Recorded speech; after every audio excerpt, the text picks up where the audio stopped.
Hello everyone and welcome to another knockoff review, I guess. In today's video, thanks to the team at CF Direct, we're taking a look at the latest offering from Black Mamba. This is the LS-07 die-cast metals transformation ARMOUR WASP. This is their take on the Transformers MPM Bumblebee movie, Bumblebee. Now, a quick look around the box. We've got Bumblebee on the front there, or should I say Wasp. And we've got him in his VW mode, and then on the back there we've got him in bot and vehicle mode, and it's got a little side window here saying robot mode and car mode, Beetle. Again, on the side now, like a lot of the Black Mamba boxes, it comes with a Velcro window, and we can open that up. And again, we've got some artwork on the side there, and we've got Bumblebee staring at us with his accessories and his battle mask.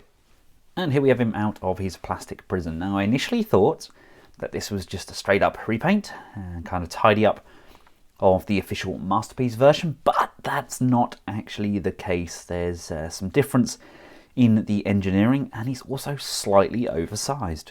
Here we have him alongside the Takara Bumblebee, and as you can see, there's quite a difference in height. He's probably, I don't know, maybe 1.5, upscaled anyway. Now, I do prefer how the Black Mamba version looks and feels. It does kind of tidy up better, in my opinion. Obviously, I've got the regular head on here at the moment. The mask mechanism is exactly the same as what we get with the official. We just lift the top up and we can slide the mask in, and we get the various different weapons as well, again done. It's nice paint scheme with that Cybertronian text there on the blade, and there's his cannon arm. But I like the scale, I like how it looks. Now, the biggest difference is the backpack. Let's just bring Bumblebee round. My Takara Bumblebee, I don't know if anybody else is having this issue, he is very back heavy, whereas the Black Mamba one does kind of sit slightly better. I don't know if it's because there's more weight in those die-cast feet. I'm not entirely sure, but I know that the way that they've re-engineered the bonnet section, with the wheels now folding up onto the back, which looks more like his CGI counterpart. It does kind of stop him from toppling over. I like how they've folded up these door panels as well. The only real downside to this is this piece here. It still looks very chunky, and I cannot, for the life of me, rotate the doors down. I really wanted to be able to get my Bumblebee to stand up for a start. I really wanted to be able to rotate these panels down, but the way that they've introduced it with this new hinge section, really we should have had a pin and the peg on a pin, so that when we pull it out we could then rotate these down so they sit at the back here. That would probably have really kind of finished it off, but instead it's just pinned directly into this door panel. There's no rotation in there at all. Personally, I would have done that. I would have switched out this here for that pin with a hinge on it, but beggars can't be choosers. At the end of the day, it's still tidied up a lot better than what we've had previously. I absolutely adore the paint applications on Bumblebee. Look at those abdominal sections as well. We just lift up those chest rockets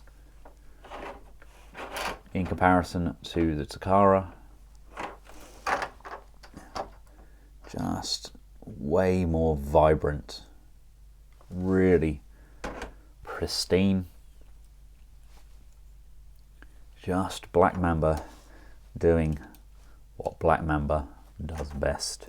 And just like his official counterpart, we can mount his blade on his arm there, and his hand slides down into the groove on his weapon.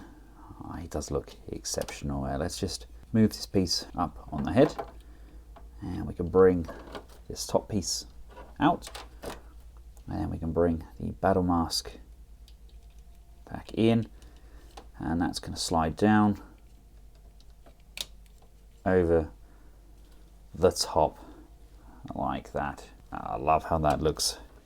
Now, this isn't the first Black Mamba and Bumblebee that we've had. This one on the side here is the Studio Series Bumblebee, only enlarged. And I've actually got a second version of him coming as well. He's a 28cm version of the Studio Series Bumblebee. It's good. It's a good kind of place filler, but it's definitely the lower end of the Black Mamba spectrum in terms of quality and engineering, and just to hold and feel, it definitely feels much more like a child's toy as opposed to this one, which is definitely much more on par with what the adult collector would expect from a figure. Now, in terms of scale, where does he fit? When Travis Knight took over from Michael Bay, the scale did kind of change somewhat, and the Autobots all became a little bit shorter. We have the legendary toys, aka the MPM Bumblebee, to the left of this shot. We have the legendary toys Optimus Prime, aka the MPM Optimus Prime. We have the TE-01 Optimus Prime, which is the same scale as our MP10. Over on your right hand side we have the oversized version of a Bumblebee, and over on the far left we have the very large Black Mamba MPM-03F. So it's really dependent on what you want. Personally, I really like how this Bumblebee looks alongside the regular Masterpiece Prime, but scale wise, if you were sticking by the Michael Bay scale, then yeah, maybe he would scale better with the larger MPM Prime. I'm not entirely sure. Either way, I definitely prefer how this one looks, but it's just whereabouts do we put it in our collections? I mean, having these two alongside each other, it's really nice to see where Bumblebee has kind of come from. I love how it does kind of still carry over that similar sort of aesthetic with the shoulders, that kind of chest piece. We have the same style around the feet and the silver sections on those ankles. You can definitely see that they're different styles of the same figure. Right now, to get him transformed up, you want to remove these weapons. They do peg in very firmly into these arms, just give them a wiggle. Now there is space to attach them onto the back here. Really not a fan of how that looks, but the option is definitely there if you choose to take it. You want to remove the gun from his hand, so untab it from the wrist and then slide those fingers out. Articulation wise, the head can look up and down. We can go left and we can go right. Upwards motion is nowhere near as much as I would like, but beggars can't be choosers. We have friction joints out to the side. I love the fact that this shoulder pad lifts up to give us more range. Get friction on the elbow, nice double jointed bend there. We get pivot on the wrist as well as rotation. We get pinned fingers with articulation. We get waist rotation in there, no abdominal crunch. Get a lovely ratchet going forwards and backwards. Out to the side, upper thigh rotation. Got a nice bend on that knee and a secondary bend just up at the top of the thigh there to give it a very natural looking curve. And coming down to the toes, they go up and down. We get some pivoting left and right. So there's enough going on here to get him in some pretty decent poses. Now, to get him transformed up, we want to tuck these hands in and rotate them inwards. Go around to the back of these legs. This piece here untabs. This is going to fold outwards on a ball hinge. This rocks upwards. This is then going to rotate inwards like so, and there's a groove just on the inside there. This slots in to said groove, and there's a tab just on the back here.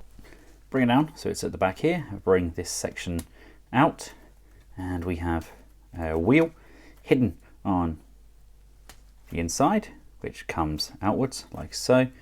Got all of this piece here on a hinge. The foot panel is going to flip down like so. This back piece hinges out like this. This panel here unflips. The front of the feet have this small tab piece here, which is going to go up, and we're going to look to bring this panel all the way up, flatten off this tab here into this void, and you're going to want to slide in to the void, which sits down like so. Just going to then lay down, and this is then going to just slide backwards like this. This can come all the way around and tab back in, and then these are going to tab together fully, and this will form the back of the vehicle mode. So for now, just slide that back down like so. You want to do that with both legs. You then come up to the back of these doors and you want to open up these new tab sections.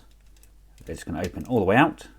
And we've got these window panels which flip up like this and come in to the back. Now people are saying they don't like the clear windows, they prefer the blue. I believe in the movie though they were clear. Don't quote me on that, I'm pretty sure they were. I'd have to go back and have a look, but I assume that's what they've based it off. And we've got these additional hinges here where the wheels are now stored. You can see they're just on these ball hinges. These lower legs, they tab together with these tabs in between the knees. Bring those in together. You want to push and tab that all in like so. This panel here is going to lift up, out from here, and then out again, and this is just going to rock backwards onto the front like so. We've got Bumblebee's head on the underside here. This is now going to rock up and over. Front of the grille bends outwards on both sides. Unplug these shoulder tabs and rock these shoulders forwards. Move these faux bumper sections to the underside. Now with these shoulders rocked forward, you can now hinge this panel forward on both sides, and that's now going to allow the wheels to come to the front. And we've then got space at the back here to move the arms inwards.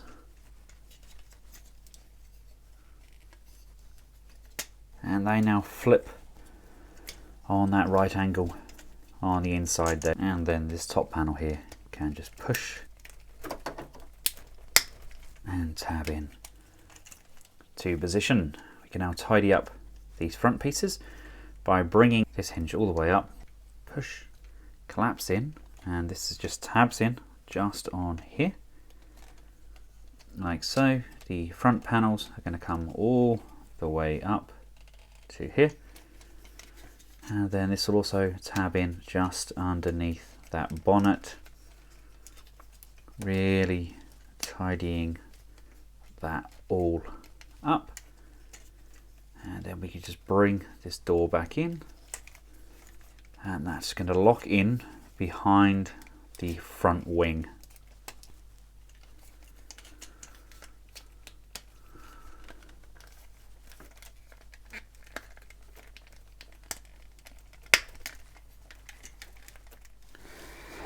And then it's just a matter of tabbing everything in together. It sits together pretty nicely. There's a slight arc around here where we've got the ball sockets under here, but personally I think it looks nice. I think it's a pretty decent paint job. Everything tabs together pretty nicely. It's very solid indeed, and we get a fairly good looking bot underneath there as well. Nothing's overly too visible. It's pretty tidy. It looks very much like it does in the movie. And of course we can add weapons to the back, etc. They just slide in under where this bumper section is. So again on here onto the exhausts, space on the end there for his battle mask, and we've got a place on top here for the sword as well, but he may as well be carrying a trailer with all of those accessories in, because I really don't like how that looks. I'm just still not a fan of all the little extra panels that we've got, but at the end of the day it does hold together exceptionally well, and it is a very solid piece. Does still kind of roll. These wheels do rub slightly against these front bumpers if you don't have them perfectly straight. Don't like this thing on the back here. It looks absolutely ridiculous. There we go. That is Bumblebee in his VW mode. No VW logos on here at all due to copyright, etc. But that's probably the nearest we're going to get on the hubs. I think that looks bloody awesome. The nearest we get to the Bumblebee movie Optimus Prime at the moment, vehicle mode wise, I think is going to be the MP10 until somebody oversizes that Studio Series one. But personally, Bumblebee's far too big to go with the MP collection. Definitely more designed to go with those oversized vehicles, in my opinion. Like the Human Alliance figures, personally, I think they work exceptionally well. So there we have it, ladies and gentlemen, the latest offering from Black Mamba in the form of their masterpiece movie series Bumblebee. If you own the original, is it worth upgrading? I don't know. The Bumblebee that I have in my collection is good, but personally I do prefer this. I just think it works better, it's held together better. The overall materials feel more sturdy. It feels like he could take more of a tumble if needed. I like the additional size that he sports, and personally I do prefer him over the official.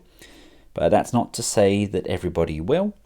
If I was to say go out and buy one, I would always recommend this. It just does feel that much more superior, but I really don't know if there's enough there to justify selling off the MPM series just to get this. Thanks again to TF Direct for making this review possible. I hope you found it useful. Feel free to give it a big thumbs up, share, and of course subscribe.